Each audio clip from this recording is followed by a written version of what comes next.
What's up, everyone? Joe Gray here today with another GGC live stream.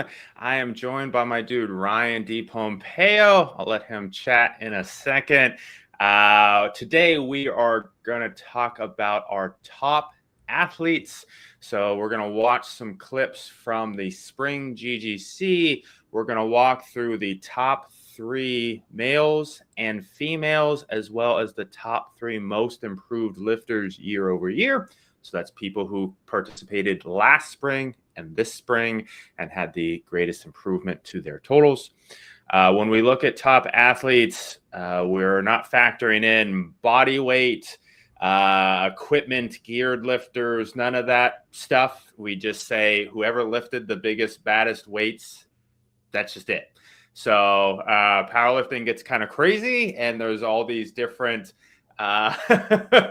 weight classes and triple ply, single ply, raw classic, 19 different federations and all of that crazy stuff.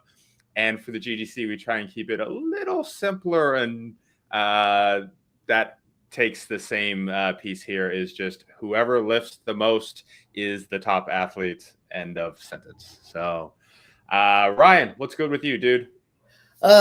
Excited to do this, watch this. Kind of been out of the loop. Last year was my first year really missing the GGC entirely. I participated in it one way or another every year there prior. I know we're on several years running now for this. Yep. But I got a garage gym in LaGrange, Illinois, working class barbell. Trained several different power lifters. We've held the I think the first actual full power garage gym competition get together, and just really looking forward to seeing how it's evolved and what people are doing differently now. Yep, awesome. Yeah, so for anybody that doesn't know, Ryan ran from, I think you did it in year 1, right? You did a full meet. Yeah. So Ryan did the first, what we now officially call local meets, where you open your garage, invite people to come lift with you and do crazy stuff. Those are anywhere from people like, hey, let's grab some donuts and do some deadlifts together, to Ryan's, which was white and red lights, full combos. I think you eventually did you have a mono at one point? Mono one year. You got the mono. Yeah. Yep. So went from raw to fully equipped. We've kind of done it all here now. In the rain, not in the rain. The spring is a little weird in Chicago area, so we've experienced it all. Usually with beers in hand, though. Yeah. I told, was it somebody I was talking to the other day? It might have been Christina, because Christina was on Monday. But we were talking. I said, the first time I remember watching you deadlift, because I think the first one you did, you were going to run it but not participate. And then everyone was like, no, don't do that. You got to lift. So then you pulled. 3 sheets to the wind. It was shot of whiskey, hit of ammonia, pull, and then you got to the top, and then lights out. And and I remember having a new appreciation for what 10 RPE meant after watching that lift. So that's a high only powerlifting could get you. Unexplainable if you've never done it. Absolutely insane. So so I know at least a couple of the lifters today do some pretty gnarly stuff. I don't know if they're going to pass out while lifting, but we'll see some big lifts, which should be fun. Everyone in the chat, if you're there, go ahead and let us know you are. Drop a comment, say hi as we go. Ryan is going. So Ryan's going to be our powerlifting expert today. As we watch these lifters, the goal is for us to glean some insights into how they lift and why. So then that way all of us can be better lifters ourselves. So essentially, what makes them the biggest and baddest in the GGC? Ryan's going to help break that down, share that with all of us.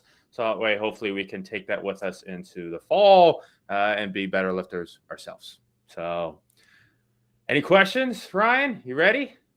I'm ready. Let's do this. All right, let's rock. So let's bring up this bad boy and let's bring up our first lifter. All right, you want to start? You want to go 1, 2, 3, 3, 2, 1? How do you want to do it? Like top lifter would be 1, or do you want to go? You want to go first place or third place first? Oh, let's go third first. Yeah. Okay. And you want to do we got male and female. You want to do Let's do the ladies first. All right, ladies first. Okay, ladies first, number 3. And so, by the way, nobody knows except for me who these people are. So this is kind of like a live announcement of our top athletes. So Nice. number 3 for top totals for the females is Erica. So we watched Erica a couple of times, I think, in the last week because she participated in a couple of the other live streams that we did. She has a 371 squat, 200 bench, 345 deadlift for a 916 total. For anybody interested in her dots and various things, that's a 407 dots. She's in the 75 kilogram weight class, and she says she PR'd her squat. So.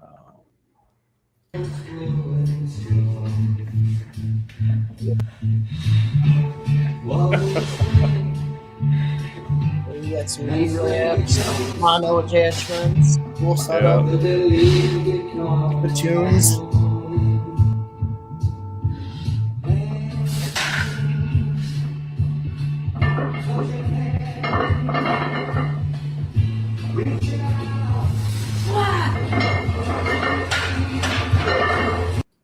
All right, what do you got for us so far on her squat?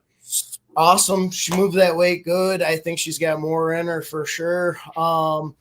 Big thing I see is just settling that weight at the top. A lot of videos I've done, I talk about settling right before you move, whether you're bracing and bending that bar on the bench or you're torquing the bar on your squat. She's got a lot of bar whip, and she kind of rides that whip down into the hole. I'm a big believer in pulling in as much air until you're almost shaking uncontrollably because you can't take any more air, and then hit that hole aggressively. She got after her really good, but that bar whip with another 10, 20 pounds that I think she has in her easy, you might feel that. Yeah. So other than that, great. She took her time. Good pick. That was a great squat. Yep.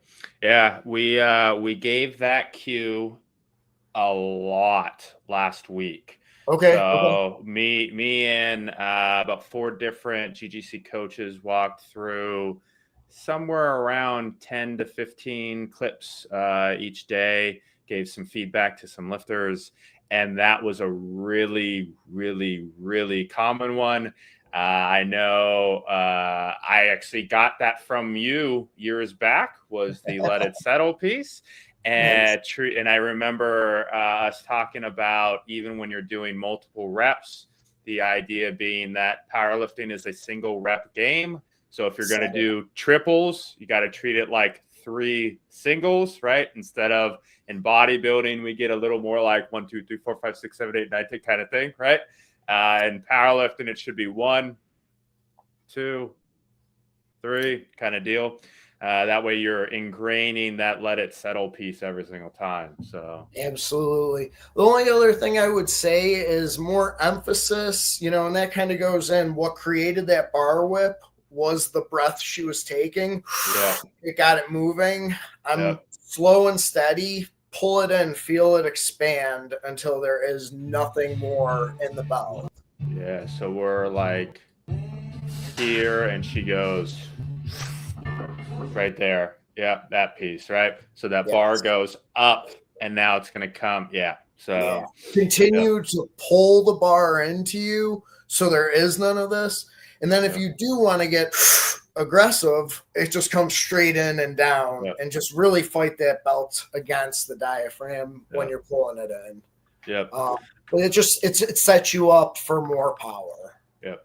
We were a couple of us talked last week, and came up a couple of times, I think even yesterday, where we went, I'm blown away by some of these lifters' strengths when we still have things that we can nitpick and fix Yeah. technique wise, right? Absolutely.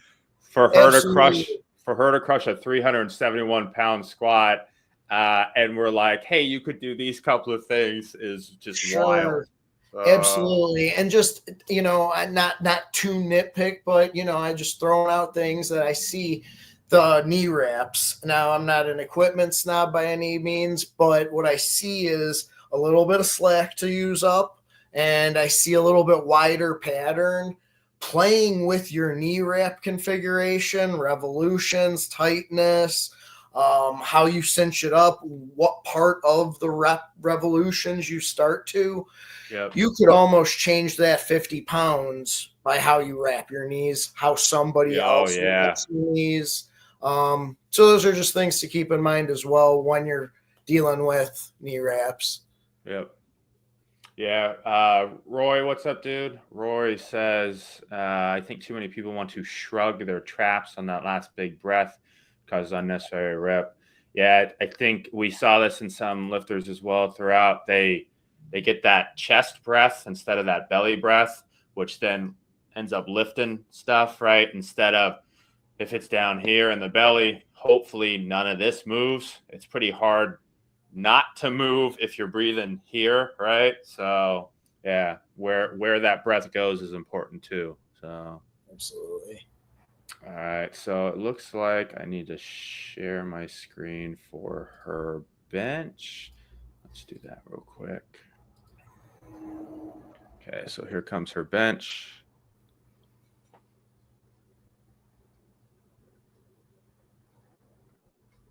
I'll watch it again as it restarts.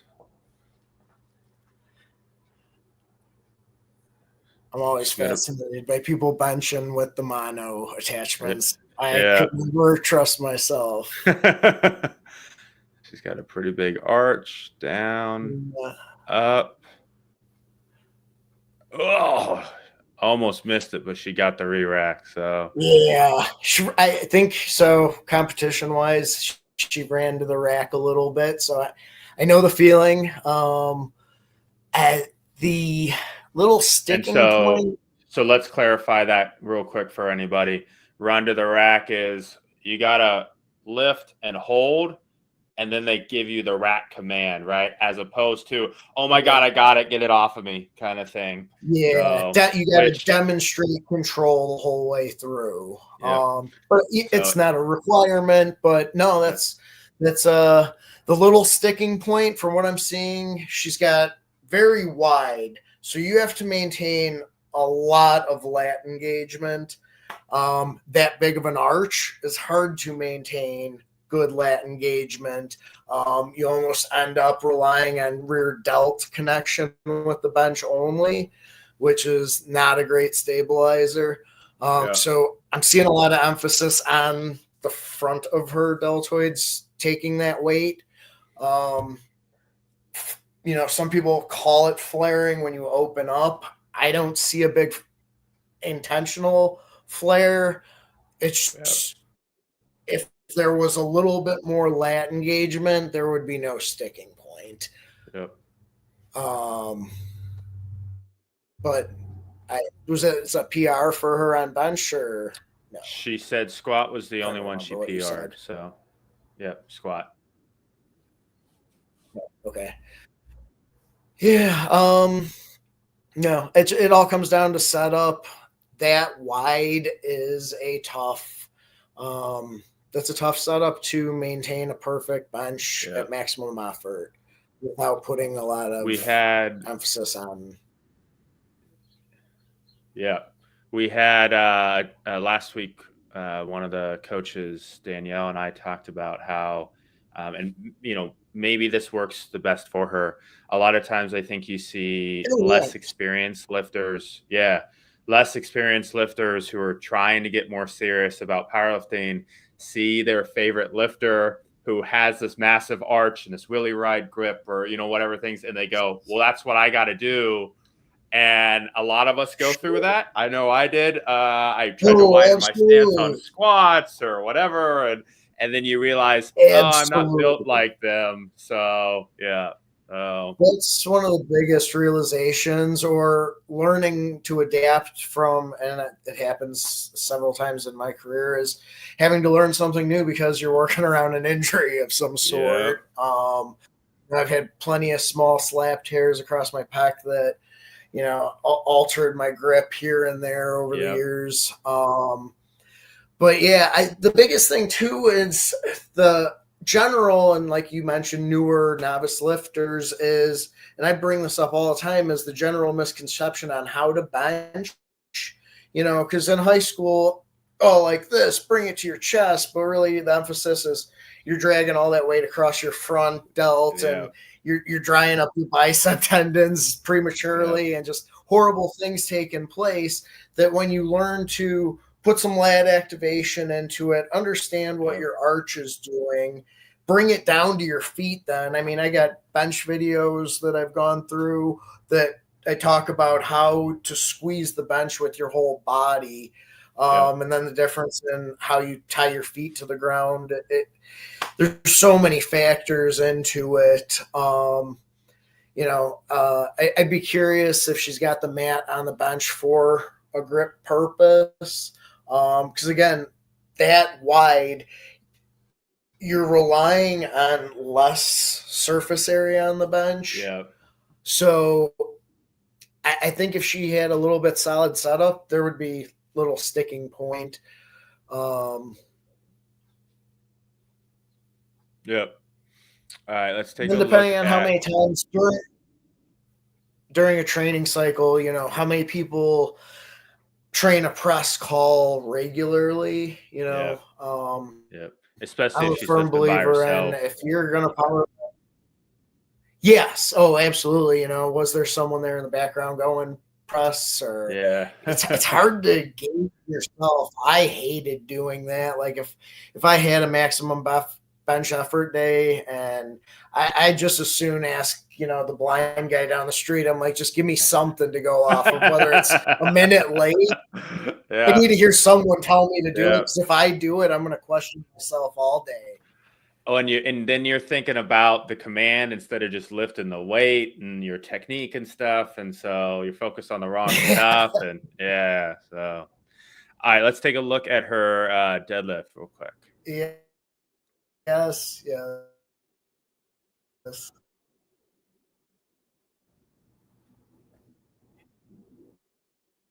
All right, what do you got for us on the I deads?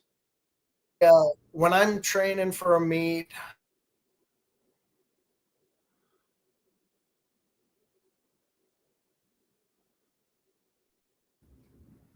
Still there, Ryan, or we freeze? All right, I think we lost Ryan. Ryan will come back in a second. From my eyes, Rory, you're there if you're still there. Oh, I kind of got you, Ryan. All right.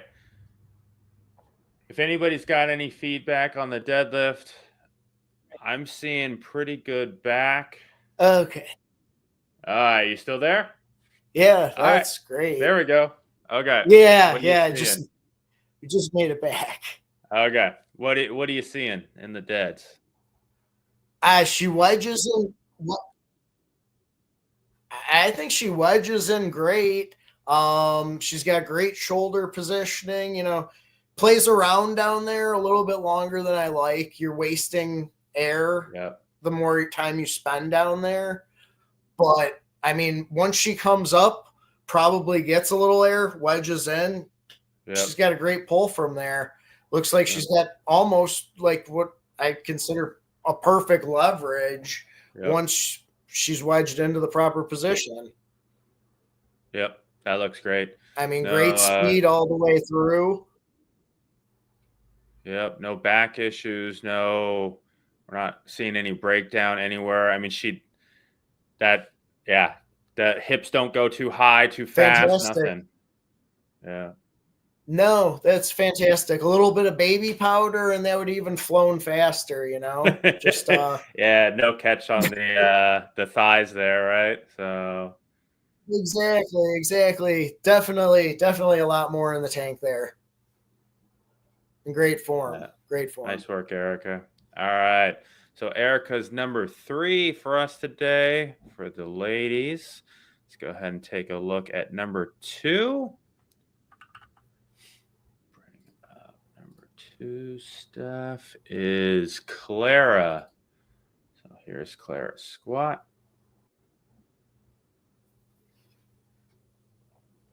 Looks like she's got some inser sleeves. Is she wearing any? Are those briefs or briefs? Kind of looks like it, right? Yeah, I think so.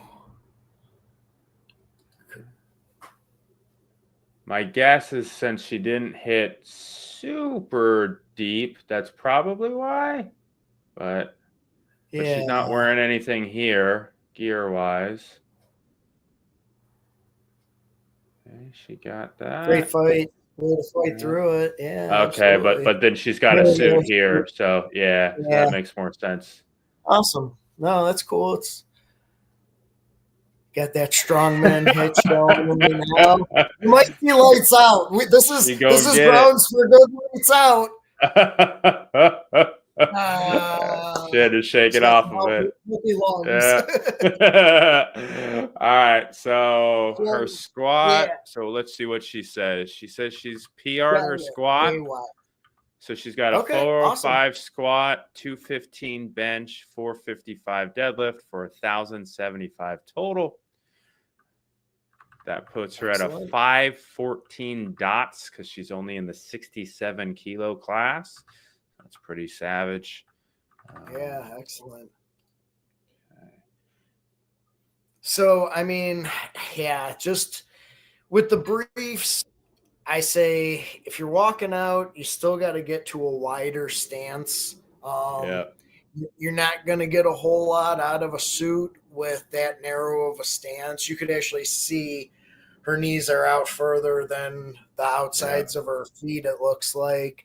And that's good. She's getting the most out of that stance, I'm sure, by flaring the knees out a little bit. But that's not going to be optimal when you're putting more and more weight on your back down the road. Your ankles are going to start to notice that. So instantly, I would say get out further for sure.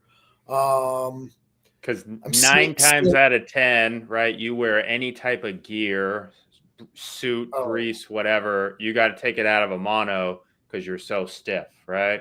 So her struggle there is more than likely, like you said, the fact that she's essentially combining 2 different styles. She's walking out her squat. Yeah. If you're seeing a walkout and equipped, it's usually like a single ply or something. Yeah. A little bit easier, manageable. Sure. But definitely, I would say work a wider stance. If the walking out's what you got to do, that's what you got to do. I mean, the Westsiders did it for years with the original gear. But definitely work a wider stance to get deeper. And to get the most out of it, you're going to need to probably work slower. She's also coming down at a raw speed. You got to kind of learn to fight that suit to get the most out of it. Because you want that suit to, and then you got to fight everything. Those stitches that come across that butt, basically, that almost you could feel the stitching pushing apart the right way when you're in tune with what's going on. And just when you know it's right, it's you don't carry that weight on your back. And I see she's carrying that weight on her back. Some of it too that I'm seeing is the the wrist binding up, pushing the weight back here instead of. You want to be able to maintain a vertical chest up, just opening. You break at the hips and open to where you're carrying that weight down, just like I'm sitting here, straight down, straight down, straight down until you're there and up. So when That's you're why, getting this, that's the butt seams that you're yeah. fighting on that gear. That's why box squats are such a big thing in the geared community, right? So, Absolutely, yes. Yeah. I was fortunate. I did a Laura Phelps seminar locally a few years back that opened my eyes to understanding box squats in a whole other way. So, nice. Yeah, and that would be a great accessory, if that's what you need to understand and get more familiar with using that suit and that equipment. Yeah, get on the box squats. Yep. All right. So let's take a look at the bench. So no gear here. All I see is some wrist wraps in her belt. So quick touch, but up. Yeah. Pretty so good fight. What we're seeing, it touches at the bottom and then it makes its way back up the chest towards the neck right away. And those elbows, and you see it in the armpits, start to flare back. That's when you're losing the connection with the lats and the tucking here, keeping the bar bent, the pressure on the outsides of the palms, keeping that engagement when you pull through and push back. Some people describe this, slight angle. You're locked out here, but you got to pull that weight down to the chest like this and push it right back. What you see there, and this is a reason I never program touch and go stuff, because you're training to do a pause rep, 9 out of 10 times in a real powerlifting competition. So understanding how to stay tight, pause it, and maintain that tightness, there's nothing that changes. Yeah. So you carry that weight up, mimic the way it came down as the way it goes back, because nothing changes. With a fast touch and go like that, it hovered to a place that you weren't at before. Yeah. So it's unknown territory. It's going to be a struggle at the tail end, and that's what we see. She fights it, gets it back on track, and then it's a little struggle bus because it's out of the groove, essentially. We talked about that a little bit with some guy last week where we went, I actually think you'd be stronger if he had paused. Absolutely. Because it looked like he rushed it. Another one of those, oh crap, this is heavy, I got to finish this rep fast.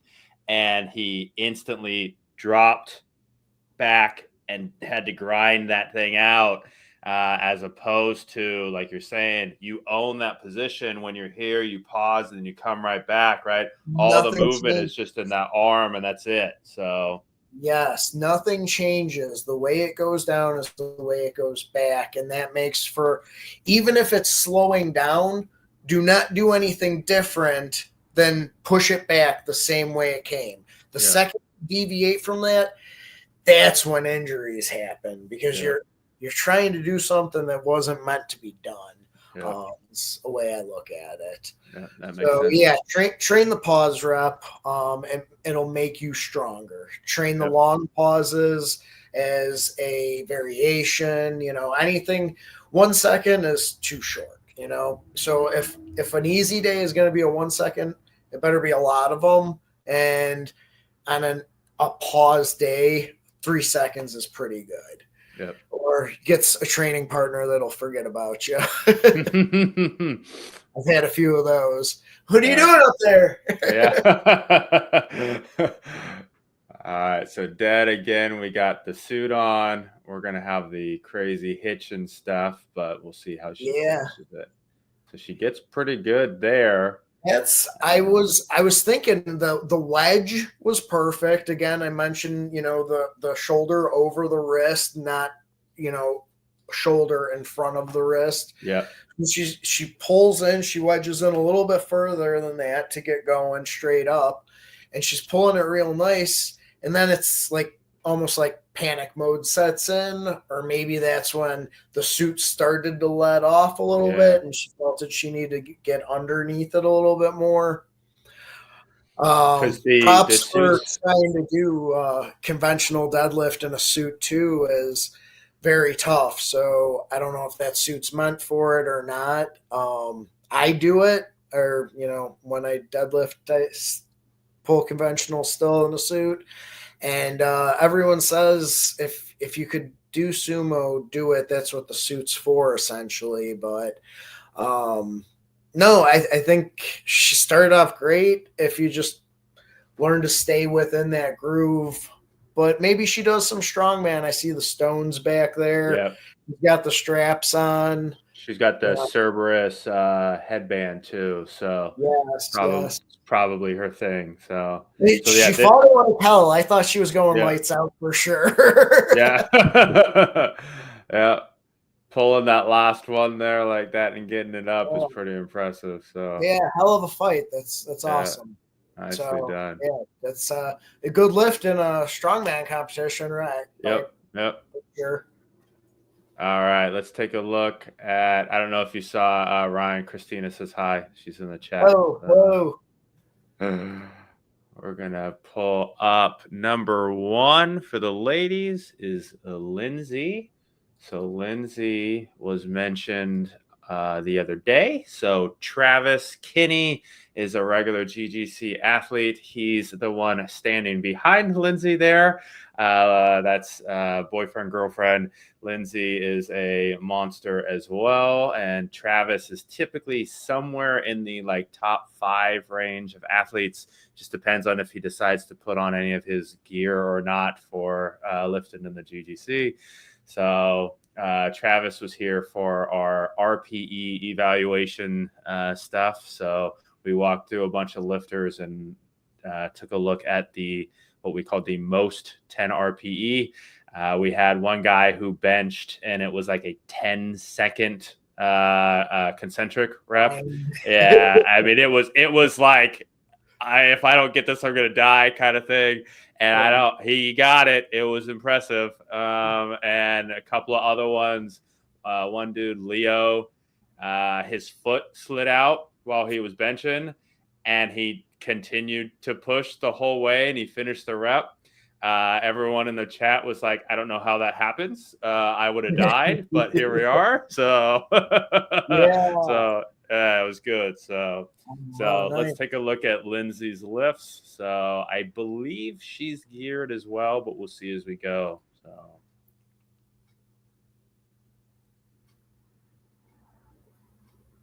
It froze. Let's try it again. There we go. Oh, very wide stance on the squat and up. Okay. So let's watch that again. So I know Travis squats similarly, very, very wide, almost like sumo stance for the squats. That's what it takes, especially in the multiply. There's no, you got to bring the multiply stance. There's no trying to get away with anything short of it. Yep. She opens up really good. It looks like you see it's almost like a switch. She opens, she gets moving, she's controlling the weight, she's driving the knees, and her chest remains almost perfect until she hits the hole, and then you see her topple forward a little bit. Yeah. That's what the suit's carrying the weight, and then she puts on the brakes, and that little bit, that's that bar whip fighting against the upper torso there. Good recovery.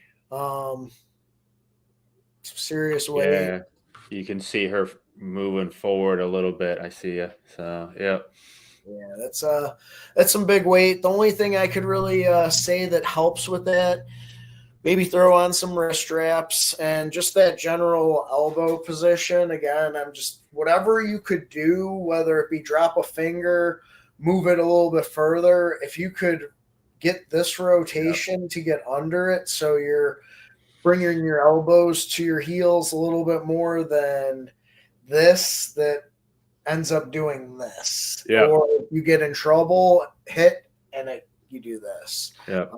At least the more you are like this, engaged, pulling it into you, keeping your chest rotated and upright, that's part of the reason I preach that too, is when you're here and you're rotating these elbows, you see it. My chest has to come up.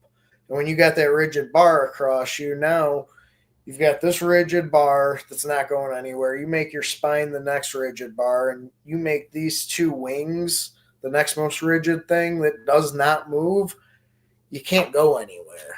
That Yeah. bar's really got to just fall off your back, or it's got to bend at your waist, because if this doesn't move, nothing happens. Yep. Now it's all on your legs to just get that bar up and down, right? Instead of falling forward, backwards, trying to fix anything. Yeah, that's it. The only thing between you and your legs then is basically that belt. And as long as that air stays in that pocket, your three main points are covered. Yep.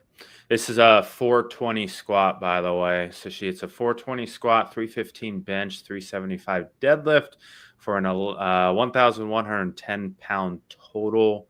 So it's a 458 dots.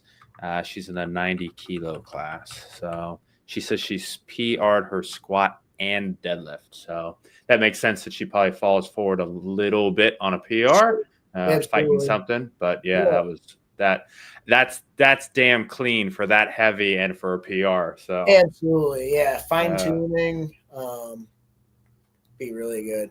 Now this is a big bench. You said 315, yeah. So she's benching more than probably 80% of people in the GGC.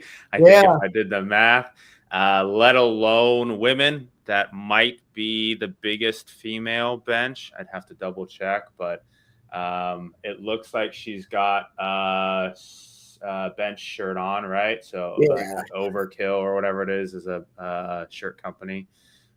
Like I said, I know Travis is a geared lifter, so So slow, controlled. That's textbook. There was a little bit. You see a little quiver. That's fighting the suit down, basically. But she had total control over that thing. Took it to the chest. Good. I'm sure Travis gave a good press command. That guy, he's a good lifter. I know him. He knows his stuff. Yep. He told us the other. He's a little bit excited. Yeah. He told us the other day he's competed at WPO a couple of times. Yeah. I've seen him in the gym, around the meets locally. Nice guy. Yeah. All right. So I'm assuming you didn't have anything there on bench, right? That was just No, that was awesome. Great. Nice. For it not being a PR. Not being a PR, there's a lot more in there. Yeah, which is monstrous. So, and then here comes the deadlift. So 375, which she said is a PR.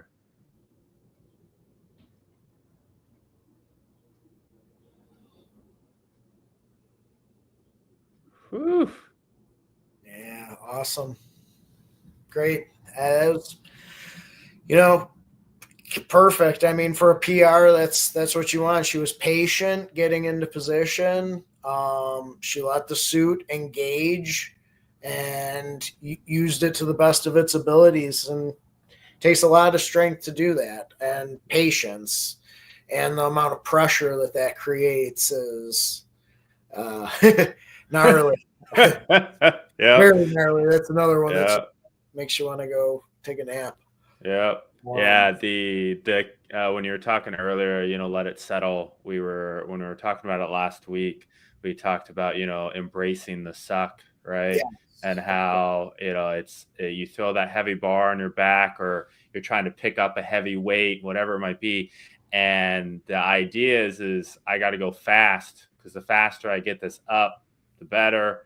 But weirdly enough, in powerlifting, that doesn't work, right? Like there is some speed to it, but very few people can just walk up to the bar, grip it and rip it and pull an absolute maximal lift. There was a ridiculously hard learning curve for me. Yeah. Like my deadlift, touching 500 pounds at 170 pounds was like really easy and really fast. And then I thought the bigger I got, I'd be able to move it fast forever. And the weight kept getting up there and up there, and my deadlift was progressing, but at the same time I was finding myself slowing down, and no matter how much speed I tried to do, it was bogging me down mentally, thinking, oh my God, everything looks like a grinder. Everything looks like a grinder. And now I'm older and I realize, like,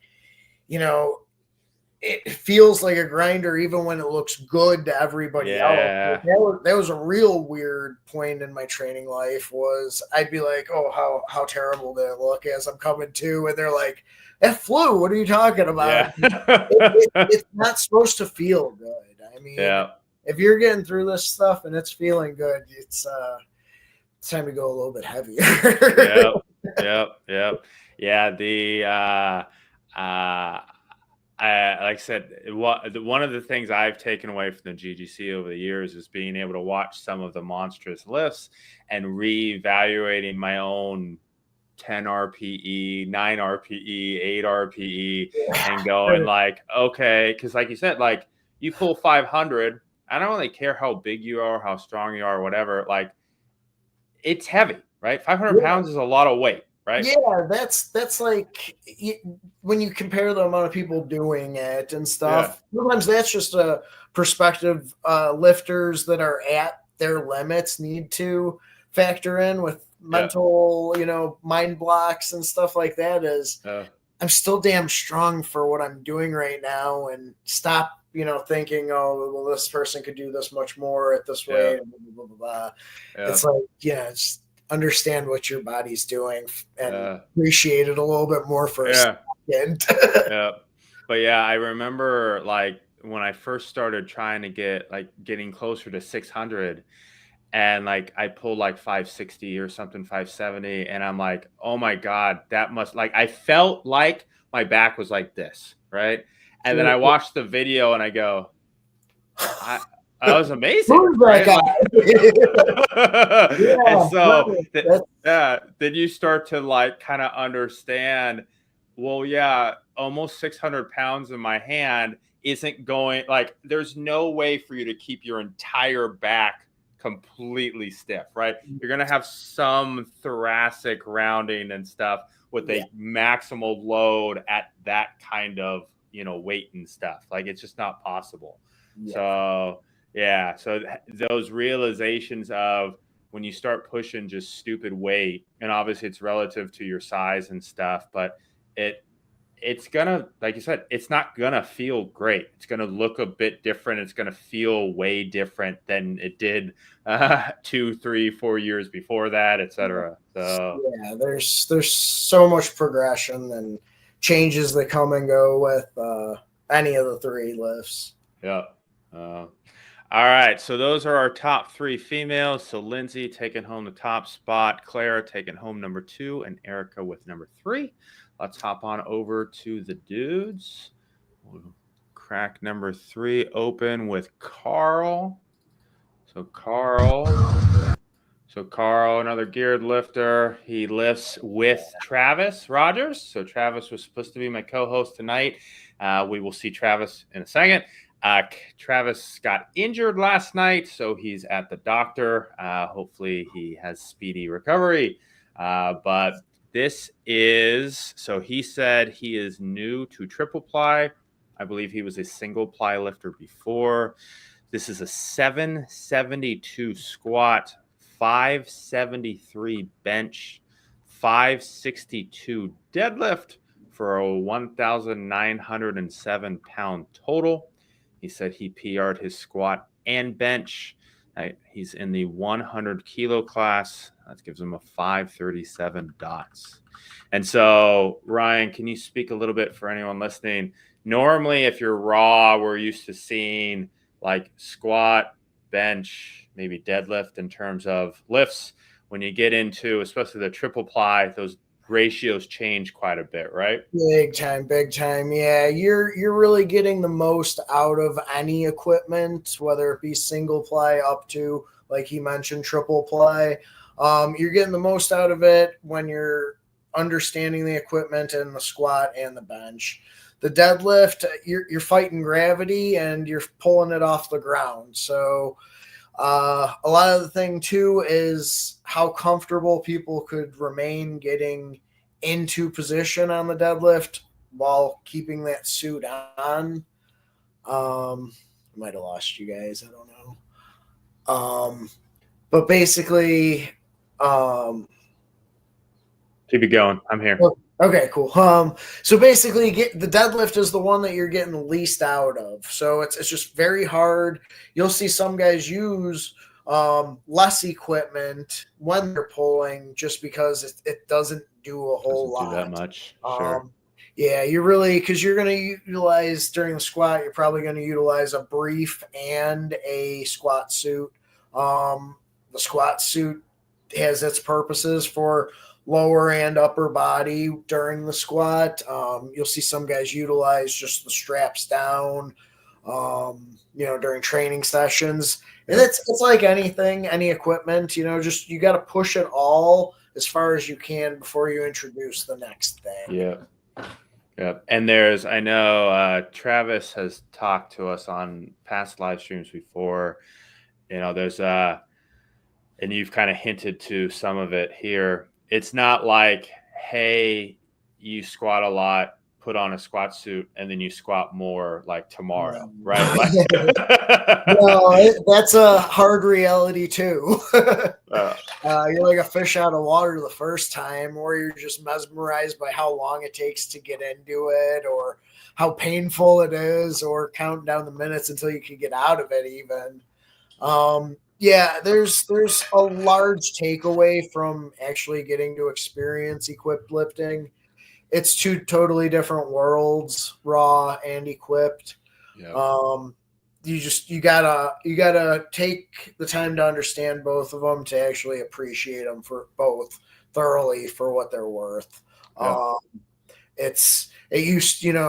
Dave Hoff said it. He goes, I don't want the biggest raw total. I want the biggest total. Yeah.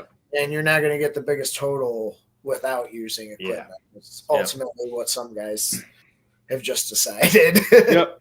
Yeah. I mean, he benches more than most people lift in their totals, right? Yes. Yeah, absolutely. I mean, look at how close in this lifter's comparison. Look at how close he's got a 5-something deadlift and a 5-something bench. Yeah, you never would see that in a raw, elite or pro numbers. Yep.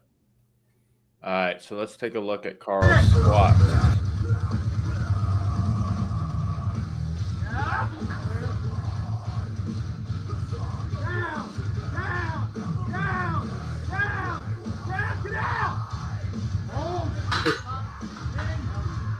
Yeah, that was nice. There's great speed on that way up. I mean, for him to hit it like that, and especially the way they called him, they were calling him really good. They called him real low. That's nice to see.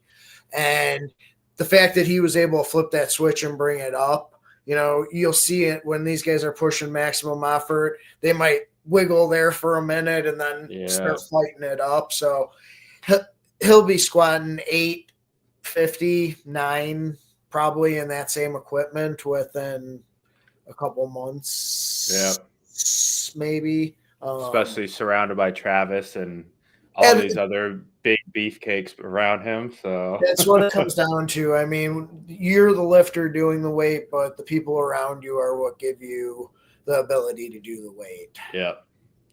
Yeah, I know a couple of guys that I talked to that lift by themselves in the garage and try to use gear of any kind, and they're like, dude, it's horrendous. Yeah. You really need like a day where you show up and use it with somebody at a commercial gym, a dedicated powerlifting gym. You need a gym like you had where you've got 4, 5, 6 lifters showing up on a regular basis doing stuff, whatever it might be. So yes. Very, very tough to do by yourself in general. It's just, props to the guys that are making it happen, though. Many guys do it until they find that training partner or crew or. So.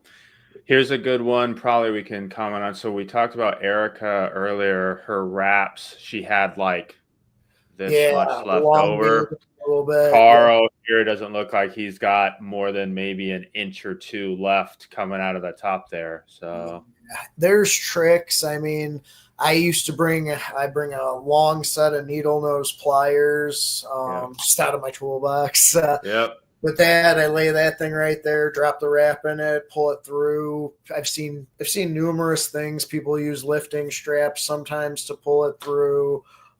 There's tricks that people use to put the knee sleeves on, similar to that. I know I got to use like jewel baggies to put my bench shirt on over my arms.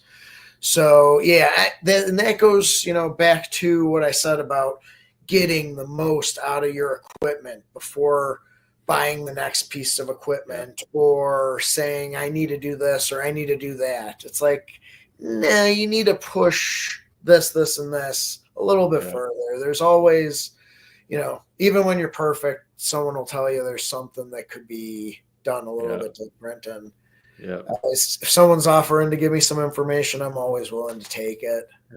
Yep. I know Travis talked about that too when he was talking about getting into geared lifting. He said you can find a lot of really good stuff in almost brand new quality on Marketplace. Because some guy goes, oh, this one didn't work for me. And so he's on his 13th suit thinking that the next one's going to be the solution, when in reality, he just never, he's the one who thought, I squat 600, I add a suit, now I squat 800, right?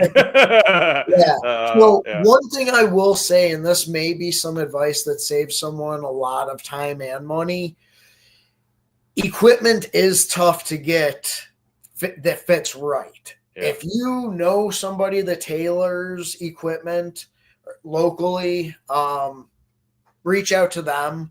The big box places are great. They'll get it shipped to you quick, but you might end up throwing something on Marketplace that you loaded with baby powder to try and jam yourself into, to find out that it'll never fit you right to perform right. So now you're stuck with this thing that's a mushy baby powder sack that you can't even fit into, and you can't return it. So you try and dump it off on Marketplace on a steal. And some guy's going to be like, oh, man, that's half price. I'm going to slide right into that thing. Yeah. It's great because, that it is a good thing that people are able to recycle stuff like that. But just a word to the wise, because I'll tell you what, finding a bench shirt stock that fit me, I could not get anything over my Popeye forearms at the time that had a chest plate that would fit me. It was like trying to find a tailored collar shirt. If I find something I could button the collar on, it's like this in the shoulders. So equipped gear is the same way, unless you're shaped like a potato. That's been my struggle with. That's been my struggle with knee sleeves over the years. I got one of the newer, tighter fitting ones, and they get up. I ended up busting a seam on one leg because my calves are too big. And that's so, a good problem to have. Not many people could say that. I'm not. It's not a complaint as much as just issue. You're bragging but just throwing this out there. My calves are huge. I took them off one day, and I went, well, these are trash now. This sucks. So, and you know what? That's another thing, is this equipment isn't cheap. So you don't want to. It's disappointing when something does let loose. All right, so pretty much perfect squat there from our dude. Fantastic. Let's take a look at his bench.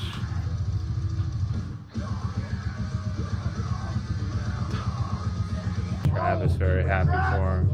Sides! Release! Wide, watch out of their arm, we're wide, slight tuck at me, finish, hold!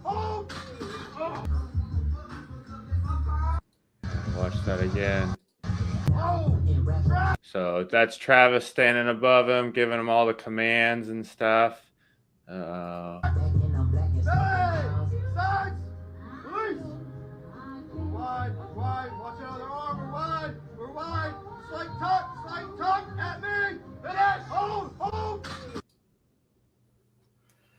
I mean, it looked really good from this angle. Maybe a little bit high on the chest, but from what I could see, it moved good. It's pretty good pause. Yeah, not much I could say on that. Stayed nice and tight. 573 bench, so it's more than most people squat and deadlift, so not too shabby. Yeah. All right, let's take a look at the dead.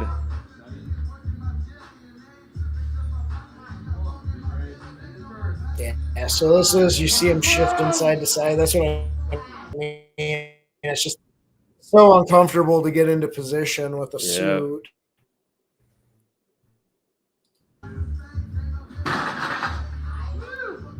It's good. I don't think he's really getting anything out of that suit. I think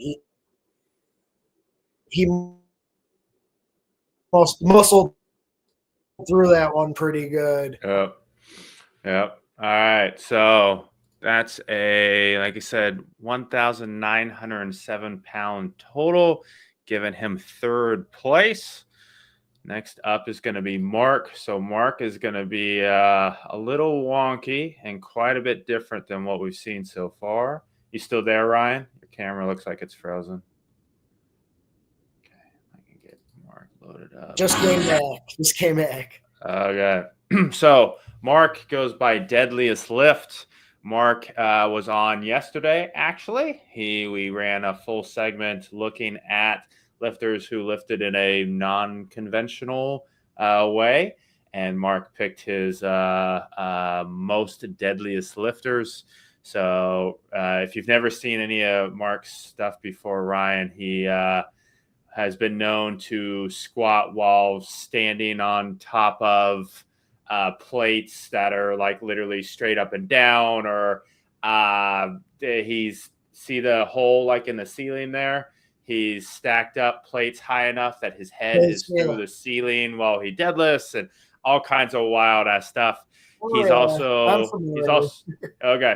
pulled 1,000 pounds before. So the dude is a monster of a human being. But so his three lifts today are going to be they're going to be squat, bench, and deadlift, but they're on purpose going to be a little bit different. So there might be a little less gleaning insights from this one, but it'll still be entertaining. So he's got a spider bar going on there. Yep. Hey, you were one of the first people I saw with one of those, I think, years ago, right? You had one early on. Yeah, so we had the early not Elite Fitness, Edge Fitness safety squat bar, and then I ended up grabbing a pair of like the long camber attachments that come down that made it like a spider bar. Okay. So fun way to tinker with stuff. I have that same Edge SSB. Incredible. Yeah. All right.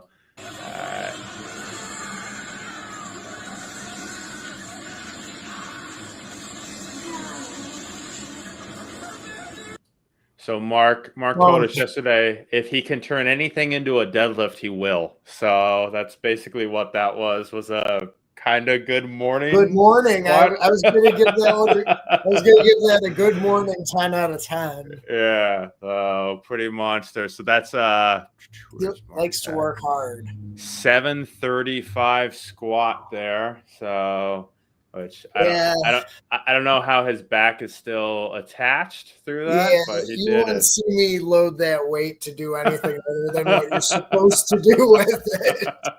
Let's watch him be a crazy man one more time here. And so not only does he go down, he like pauses there. Yeah. Kind of stops for a good second or two and then comes back. Yeah, that's wild. He's insane. Yeah. All right, so now he's got the tsunami bar, and he's got 430 loaded up here, which is probably exceeding the weight limit of that bar, is my guess.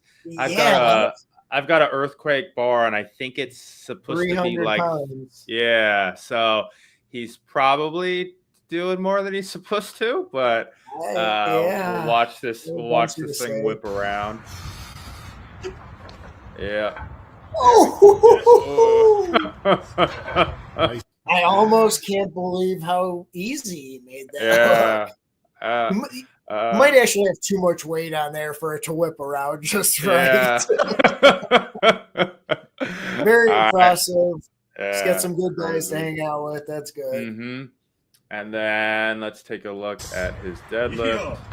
For anybody watching at home, if you're going to do this, make sure you have spotters.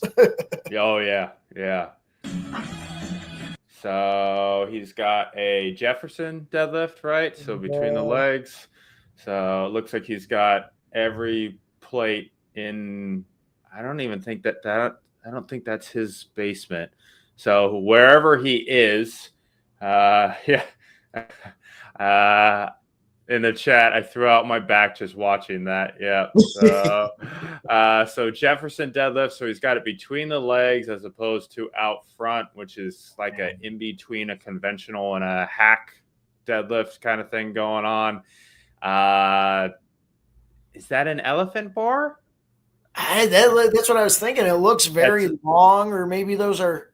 Because there's a lot of place on there. Yeah. So that might be, he might have wrote it in his notes, but I don't think I have that here. So, but yeah, so 920 deadlift is what he's claiming here.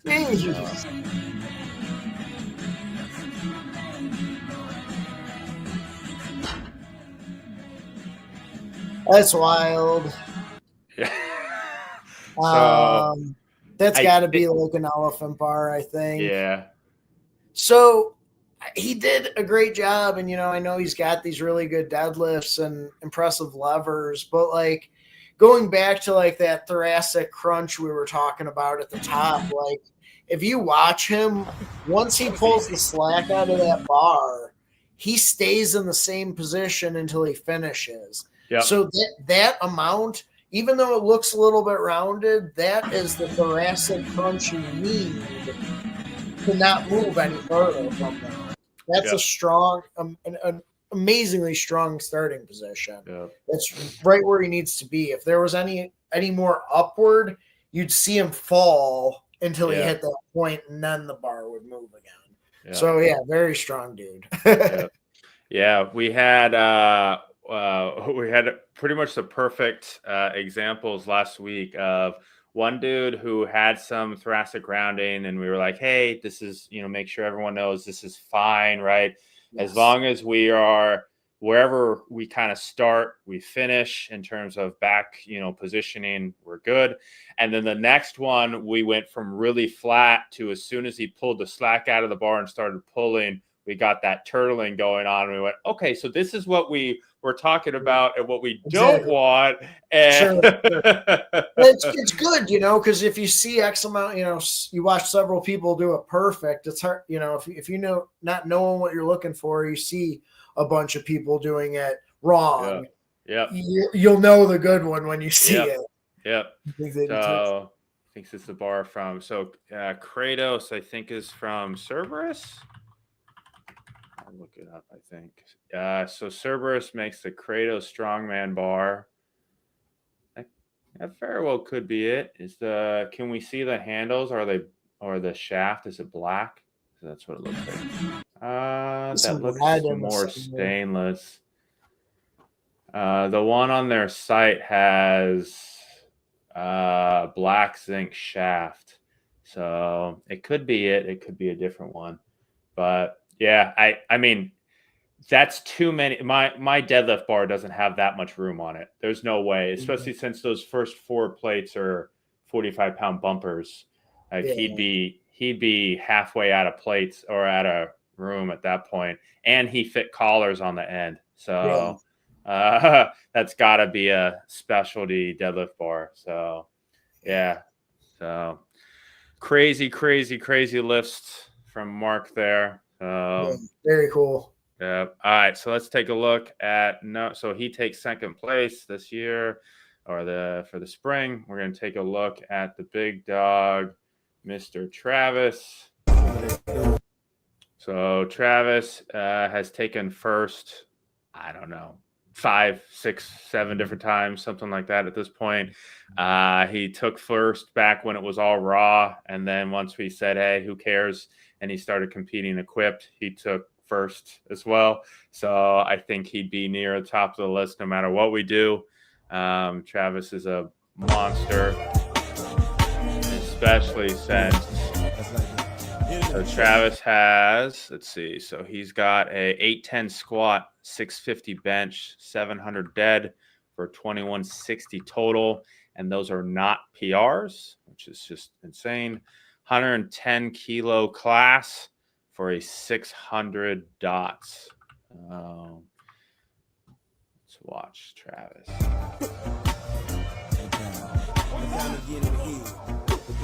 All right, so he doesn't even have the straps up on the suit. Yeah. That might just be briefs, right? Is that just briefs? Yeah. Usually the straps, you'll see them folded over. So yeah, brief only squat. So what's the difference? Let's. I know it's hard. You can't exactly give it an exact, but like, so he's gonna hit a 810 squat here in briefs. What might that be if he had a triple ply squat suit on? 910. Yeah. Okay. Yeah. So it's a significant difference then. Yeah, I before I put my suit on, I make about 100-pound jump just going from briefs to straps down. Okay. Because the straps actually kind of throw me off a lot more than just throwing the suit on over my briefs. Sure. So I can make that 100-pound jump on my next jump after just adding my suit on top. Okay. And then I'm only making about a 40 to 50 my first straps up. Okay. So yeah, there's the briefs, and then it depends too, because when you're multiply, you could put a single ply brief and a triple ply suit. You could do a triple ply brief if they make that, and a triple ply suit. It could be all double ply brief, double ply suit. Whereas I competed single ply, so I had to have a single ply brief and a single ply suit. So you knew, you should know your equipment, but yeah. Depending on the combo with the multiply lifter, it could be anything going on. Sure. Okay. Let's take a look. And by the way, I don't know if you can see, he's always got a toothpick in his mouth. I don't know what the deal is with that one, but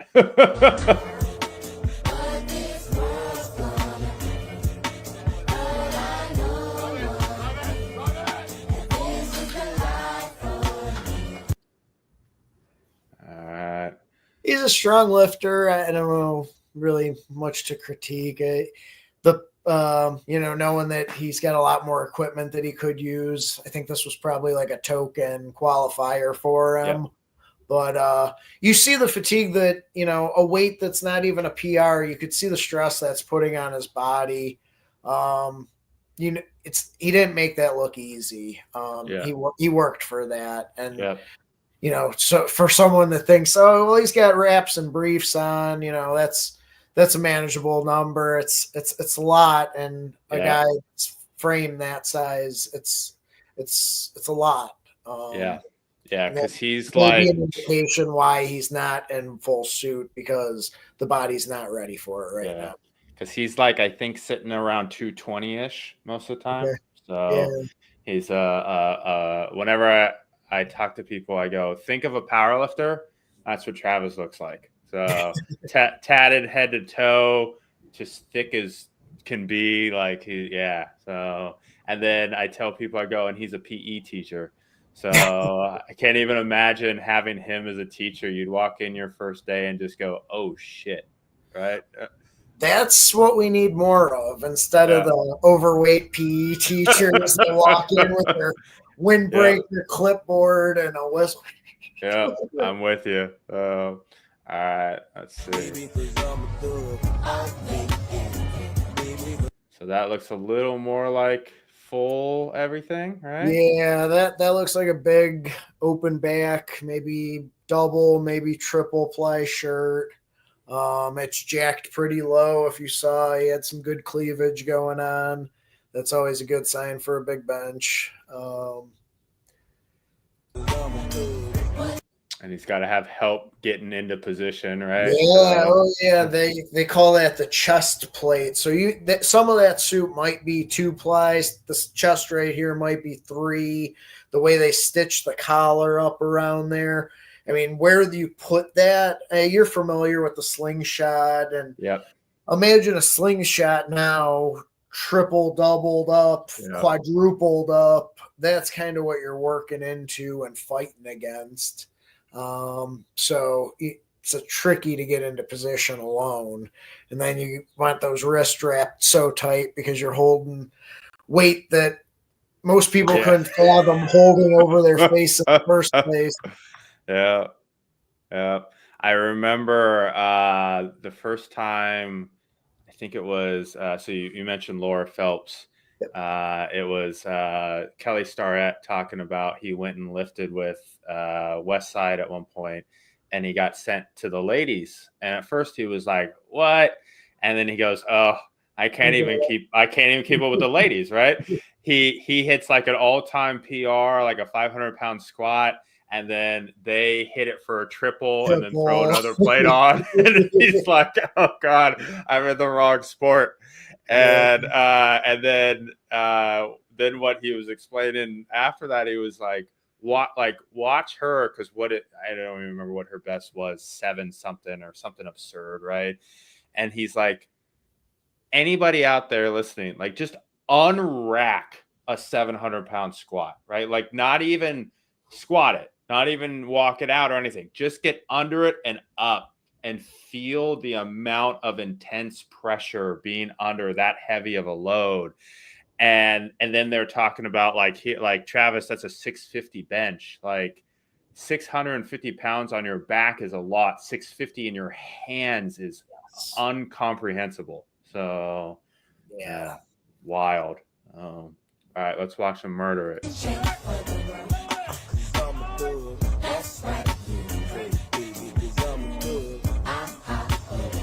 Check it out. Could it be my baggy jeans or my gold teeth that make me different from y'all? Ain't tripping, dog. But listen, dog. And so the hardest thing for geared benching, right, is keeping that bar path and getting down, right? Typically, they don't miss on the up very often, right? Yeah. You're fighting that suit, and you're trying to stay balanced and trying to stay tight and engaged to that bench while carrying that weight down evenly. Tremendously hard. It's, whereas raw, gravity's really pushing you down. It's pushing you down, but you're controlling it the whole way, so you have control. So when you get to the pause, it's smooth, and you see it just lower and stop perfect. You don't want a dramatic sinking in, because then you're going to get an even longer call. And it looked like they gave him a real good long call. So that was great. And then moved up pretty good. It was a impressive 650 bench. He's excited about it. Yeah. Sometimes that's the biggest thing, is just being excited with your lifts. Even if it's not a PR, just every day you get to do it's a win. Yep. All right, so he's gonna pull. It looks like he's got the suit on, but not straps up, right? Yeah. I think the blue is a suit. So. Niggas who I don't bum on the run, they got 10 years on parole. They can't say it, dog. I'ma say it for y'all. Motherfuck the po-pos. Fuck the judges.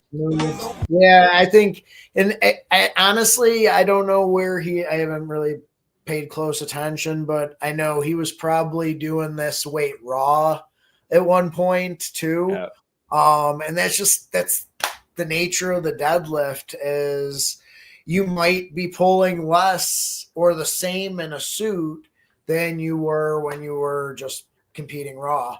If you're competing in geared, do you have to wear the suit for the pull? No. No, you could wear a brief with your singlet over it. It's just you have to have basically a singlet or Okay. whatever Okay. the requirement is. Yeah. Yeah. So is there because you were talking earlier, Lindsay we saw pulled sumo.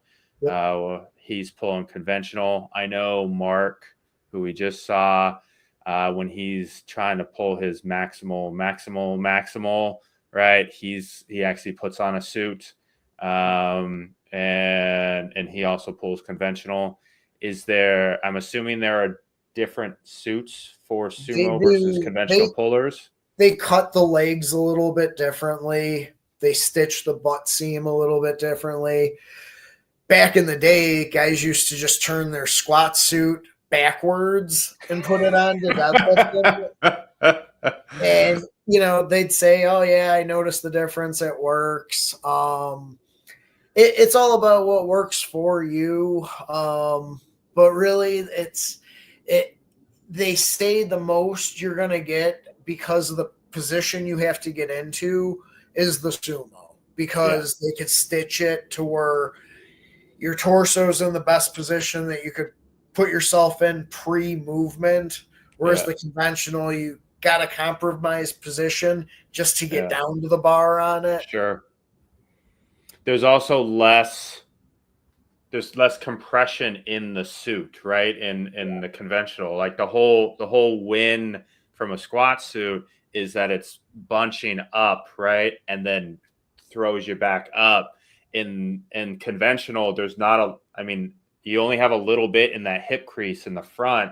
And that's why, like, I think we saw, was it Clara? I think she pulled conventional. As soon as she got up out of that, like, 45-degree angle, all of a sudden it's gone. And exactly. Yes. Yeah.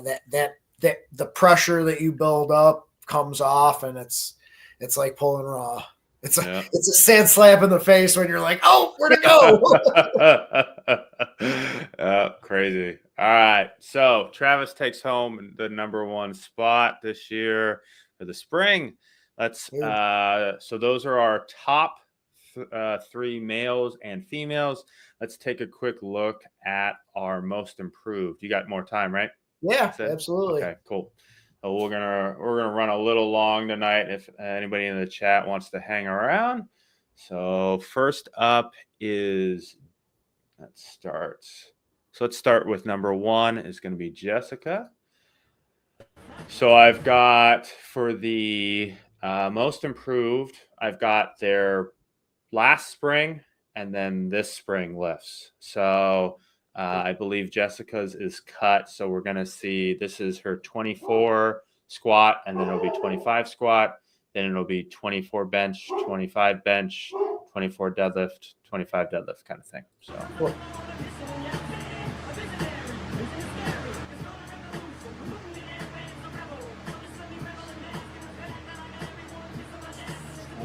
Open, back, up. Open, back, up.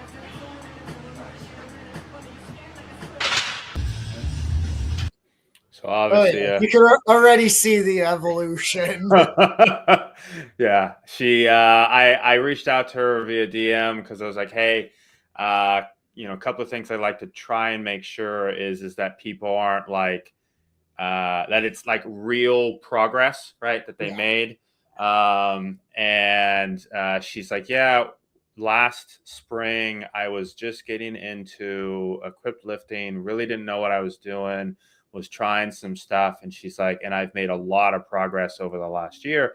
Like, cool, we'll throw you into the ring. And yeah, you can see she went from testing out like a red band on each side to here's a 336 squat. So excellent. Yeah. Let's see it.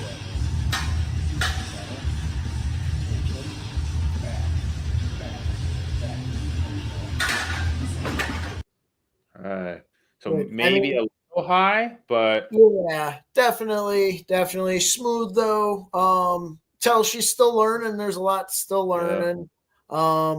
great progress, though. You can tell she's got some good coaching because everything from just the pick, obviously different equipment than last year, but yeah, she's got a lot of potential and making a lot of progress. That's awesome. Good. Yep. Yeah, that's monstrous. So bench, I don't think she wears suit or anything like that in her bench. Pretty sure the bench is pretty straightforward. Yeah, basically just throws in the token bench for each lift. So the big move is moving on the squat, but she gets some here on the deadlift too. Oh yeah. Wow. Yeah. Heard the wow from, I'm pretty sure that's Dad, but I'm not positive. I'm sure he was like, wait a minute, did we load the bar? Right? Because that went so fast. That's awesome. An old bronze suit. That's a classic right there. So you tell she's got some good coaches. Yep. 225 deadlift there. She added over 3. Is that right? Did I have that right? Looks like about 300 pounds to her total between the spring year over year, which comes out to a 95% improvement. So not too shabby. That's awesome. Yeah, it's very good. Very good. Yeah. Christina wants to know, is there a least improved award? Yeah, you got it, my friend. So. Sign me up. All right, next up, and I agree as well. So I can't get over that he's a PE teacher. Yeah, Travis is an awesome dude. If you ever get a chance to talk to him, he runs a nonprofit for the kids in his area, all focused on getting them food and stuff like that. The gym that you see, he brings kids in that are struggling with various things, and he's like, hey, time to lift. And that's kind of the attitude of, if you're lifting and you're focused and you're putting your efforts into this, you're not going to do the things that you shouldn't be doing on the streets. So he's an awesome dude. So all right, next up, so that's so she takes first place for most improved. Awesome. Number 2 is going to Tyler. So Tyler he went from an 870 total in 24 to a 1,118 pound total this year. He's PR'd his squat and his bench, which is awesome. So he's got a 423 squat, 290 bench, and 405 deadlift. And as everything I can see, that's legitimate. Like, he's putting in the work and making things happen. So awesome. So here's his 24 squat. Pretty deep, a lot of movement back and forth, shifting, but it's a good lift. They rigged up some kind of sort of reverse bands. I think that's what he was trying for, but I feel like that, while it might lift the bar up a bit, it's also going to throw you forward. That's a fun one. Maybe he's training the upper back tightness. Yeah. Oh. I've used that method on the deadlift, never front banded squats. Yeah, so when do you have someone out front of you hold them? So then that way you gotta keep that. Yeah. So yeah. Good lift though. Yeah. So this is last year's bench. Up. Let's see the improvement on bench. So this looks a little bit more like actual reverse band. Yeah. So that was a lot smoother from year to year. Yeah. That's that groove. When you're in your groove, yeah, a lot better. A little bit. That's last year. Over the bar there. Yeah.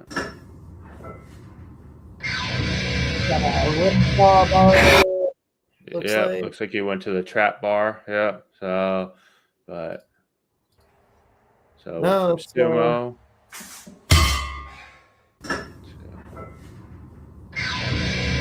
So nicely Strong. done. Yeah, he pulled the slack out like we talked earlier, and then he's just coasting on up. So Yeah. very good.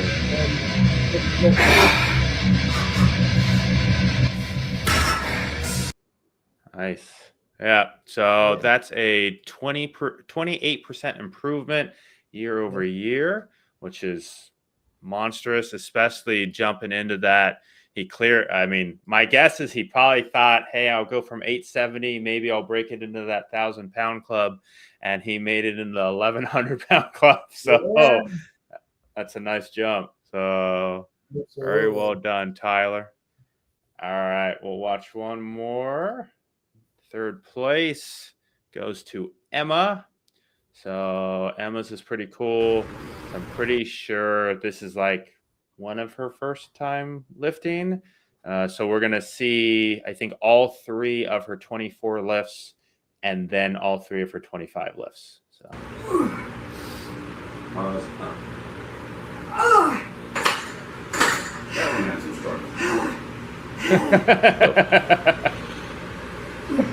She earned it.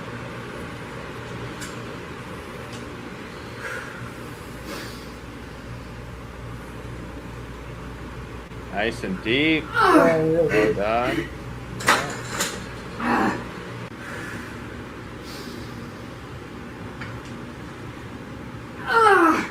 Solid.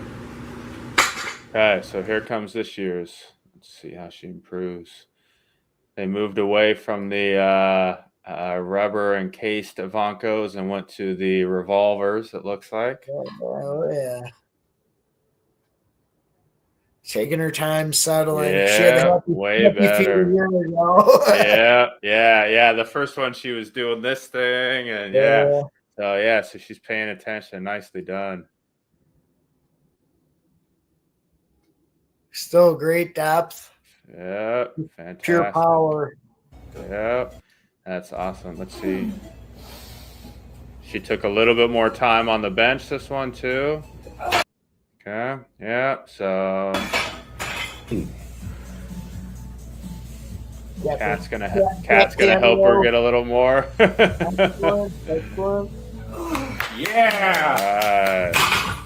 All right, very good. So that's a 23% increase for her. So you got any notes for her that she can do? So I saw a couple of things. So one, I know we had a couple of people this year. She might feel more comfortable walking it out that way, but I'd say don't.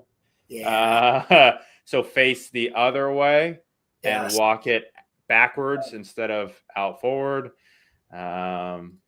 But I like that she takes her time here. Yes, absolutely. Much more than before.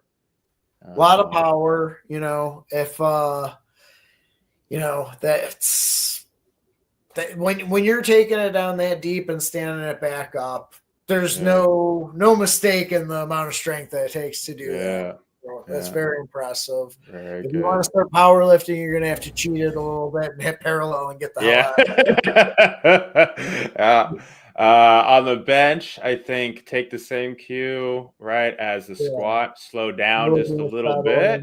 So come out. We're going to hold it right there. Carry the weight a little bit more. She really brings it down. Yeah. Just a little bit more control.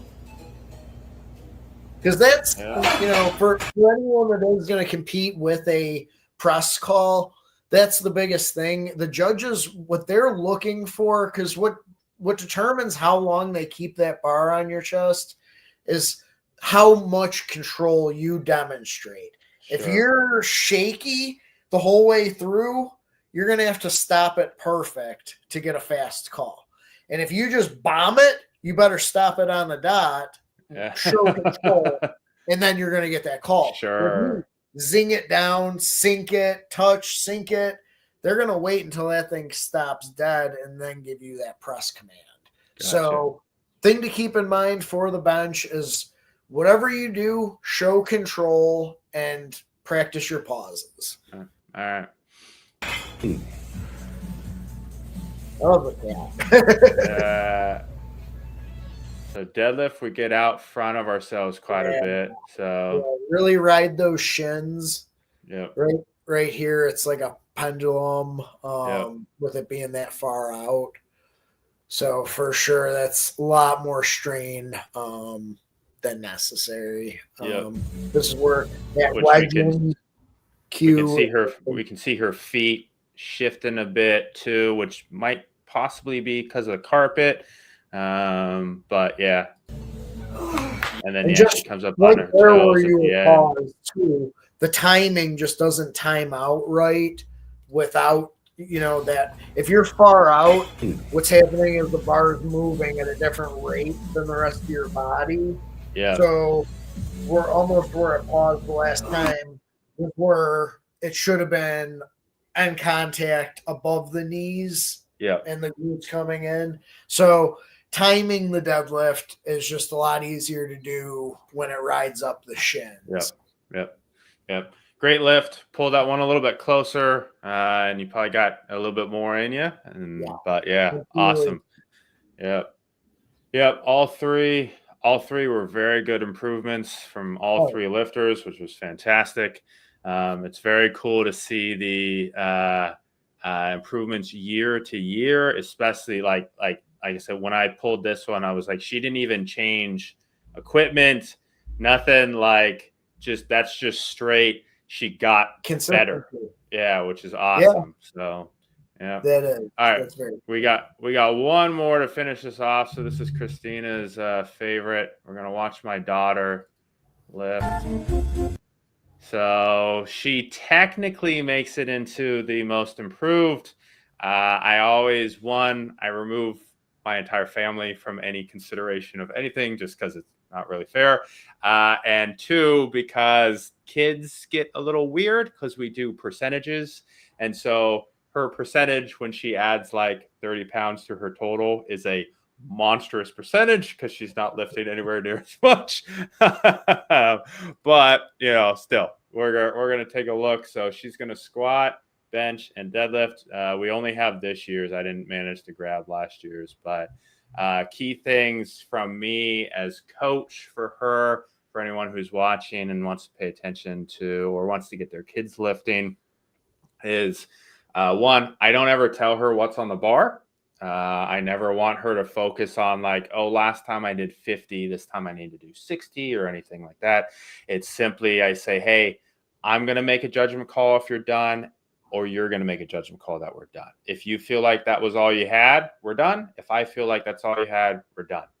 When squat is a good example, I think I made her do like 4 different sets at like 20 pounds because she had some things to clean up.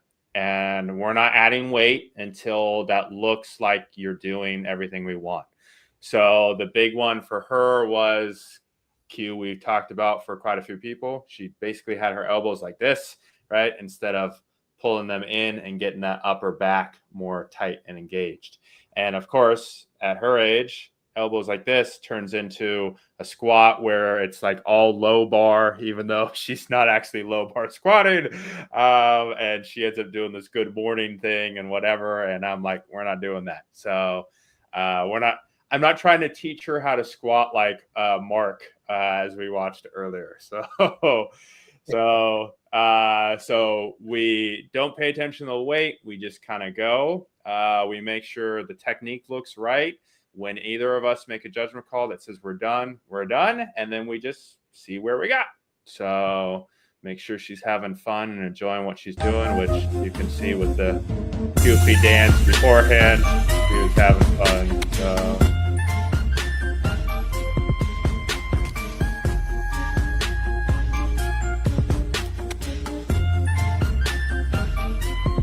Very impressive. So big things we're going to work on in the future. One is so she takes her air. She's still not exactly getting the belly breath as much as she's just taking air. She's mimicking us because she sees we take the air and whatever. We talk about the breathing and the bracing. So she's almost there, but she needs to get that air in the right place. The upper back tightness we're still working on, which I as we saw, even our top lifters need to work on a little bit. So that's a big one.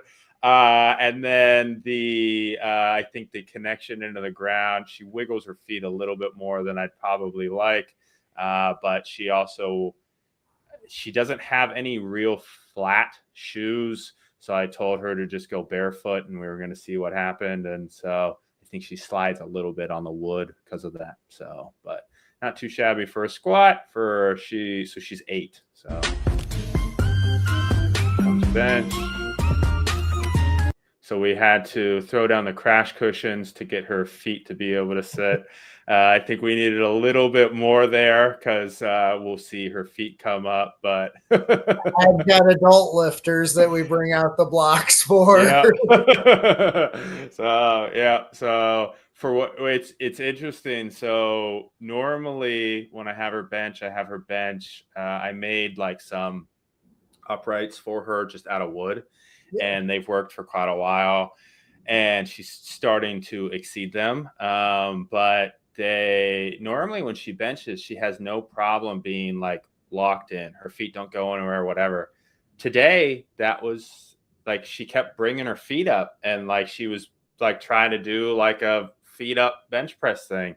And we'll see her feet come up as she grinds this one out. But it was weird. I've never seen that from her before. So I don't know if she was just loosey-goosey today with her legs or what was going on, but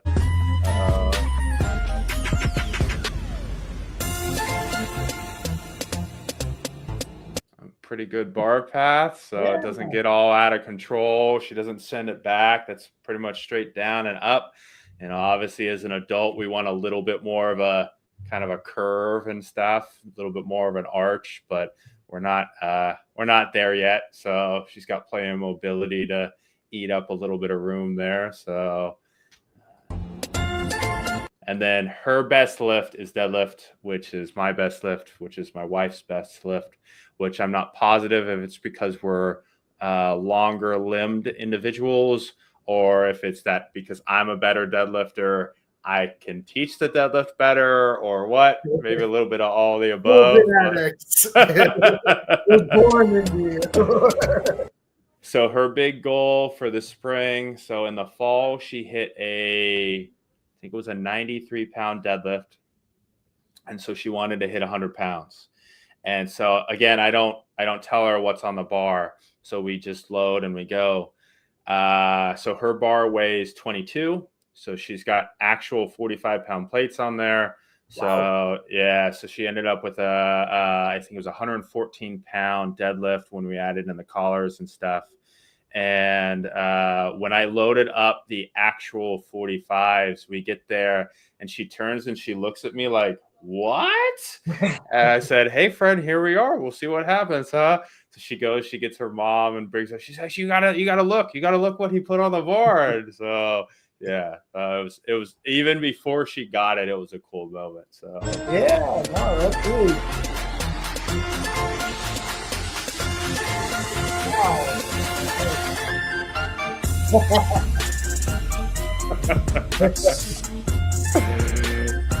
Excellent job. She was pumped. So now they got. What did she even weigh? Is she weighs like right around 50, I think. So over a double, over a double bodyweight deadlift. Oh, so, that's great. Yeah, and that, as you saw, I mean, it flew, right? Yeah. So we went up. I think we added a couple pounds. Her legs started to get a little wobbly, and I went, we're gonna take the PR. We're gonna have fun. We're gonna call it a day. I teach her, I teach my wife and stuff, and anyone who lifts with me most of the time, I go, lifting is not about today necessarily. It's about, like you said, right? Every day you get to do it as a gift. So, I want people to celebrate that PR and then come back again, not go, oh, maybe I got another 10 pounds and then kill yourself kind of thing. So greed gets you nowhere. And lifting heavy. That's what gets you time off. So we got to go to her. So that was on a Saturday.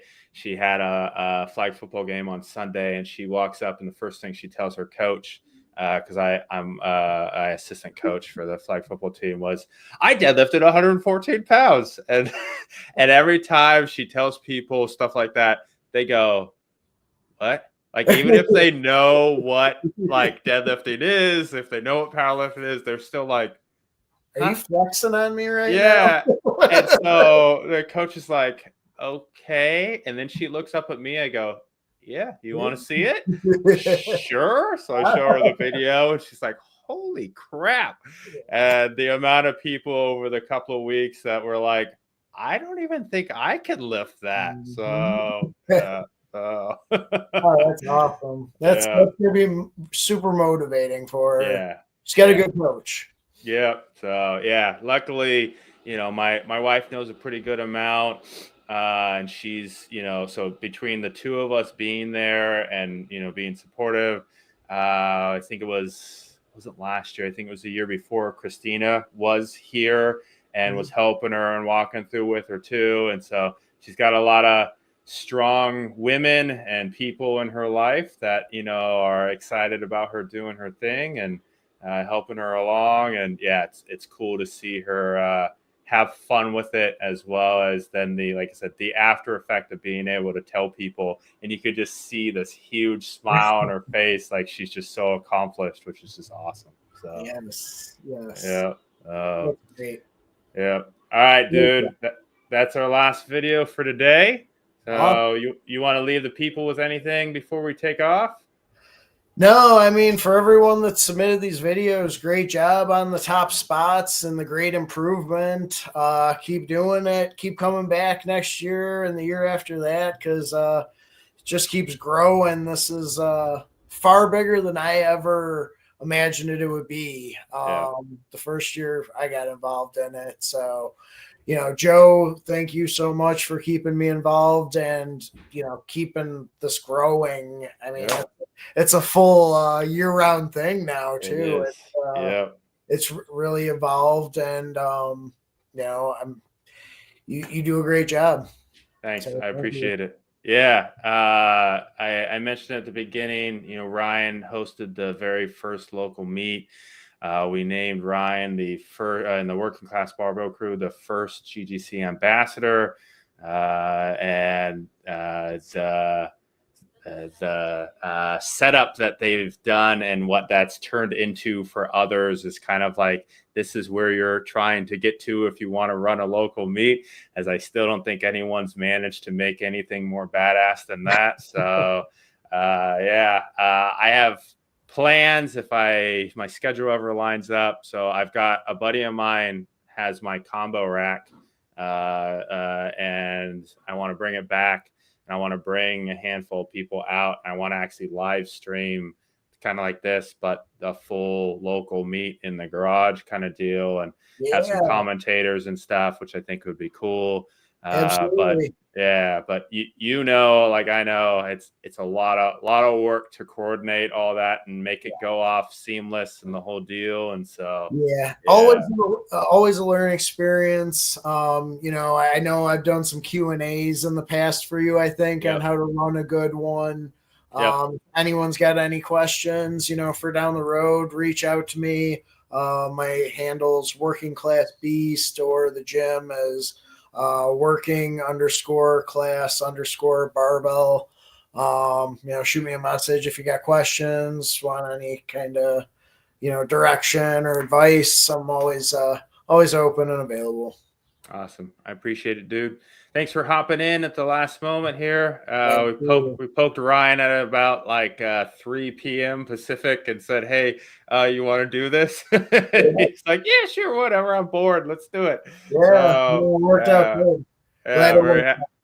Very happy to have you on. So everybody in the chat, thanks for chiming in. Christina, I don't know if you're still there or not, but thanks for hooking us up. 50 Cal, thanks for being here most of the time. I know Rory was there for a bit. Everybody, I hope this was insightful for you. You learned some good stuff, got to see some awesome lifts, and you can take that into your lifts in the future. Next week, I will be back. We will be dropping prizes all week long. So next week is prize week. I'll have a couple of live streams next week with some of our sponsors. talking, updates from them and different things as we also live announce a few winners. I actually, right before we hopped on this call, picked all the winners. I have not actually looked at the list yet. So technically everyone who won something has already been selected. So if you participated, maybe you won. We'll see. And then I'll wrap it all up with another live stream the week after where I'll go through data, results, and some good stuff like that. And then we'll put a bow on the spring GGC, deload, take a break, and get ready for the fall. And that'll be it. So, all right, everybody, that's it. Ryan, thanks, dude. Take care. See ya.